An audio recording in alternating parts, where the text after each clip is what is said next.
வந்தோடனே ஃபர்ஸ்ட் சாப்பிட்டீங்களாமா, எப்படி இருக்கீங்க, நல்லா இருக்கீங்களா, நான் வந்து பார்க்க முடியல, ரொம்ப கஷ்டமா இருக்குன்னு சொன்னாரு. எங்களுக்கே ரொம்ப கஷ்டமாயிடுச்சு. பணம் உதவி பண்ணாரா இல்ல அரிசி? இல்ல இதுதான் கொடுத்தாரு. சாப்பாடு இந்த மாதிரி எல்லாம் சாப்பாடு போட்டுதான் எங்களுக்கு நல்லா பேசினாரு. தெம்பா பேசிட்டு தான் அனுப்பிச்சிட்டாரு. அவரை பார்த்ததுல ரொம்ப சந்தோஷமா இருக்கே. அவரு போனோடனே எப்படி இருக்கீங்க, நாங்க வர முடியல, சாரின்னா கேட்டாரு. அவரை பார்த்தது ரொம்ப ஹாப்பியா இருக்கு. சாப்பிட்டீங்களா அப்படிலாம் கேட்டாரு. அவரை பார்த்ததுல என்ன சொல்றதுனே தெரியலண்ணா, எனக்கு கண்ணிலேருந்து தண்ணியே வந்துச்சுண்ணா. அவர் ஸ்டார்டிங் அதான் கேட்டாரு, அங்க வர முடியல என்னால அப்படி சொல்லிட்டு சொன்னாரு. தெரியலண்ணா எனக்கு. அரிசி ஆனால் திங்ஸ் கொஞ்சம் கொடுத்துருக்காரு, நிறைய தான் கொடுத்துருக்காரு. யூஸாக தான் இருக்கும். சரி, இங்கே வர வச்சதுக்கு எங்களுக்கு ரொம்ப சந்தோஷம். அவரை பார்த்தது ரொம்ப ரொம்ப சந்தோஷம் எங்களுக்கு. நாங்கள் பார்க்க முடியாதுன்னு நினச்சோம், பார்த்து திருப்தியாக இருந்துச்சு.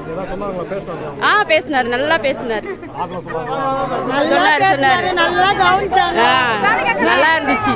ஆனால் அவரு தான் வரணும் எங்களுக்கு தோணும், வேற யாரும் வர விட மாட்டோம், அவரு தான் வருவார்.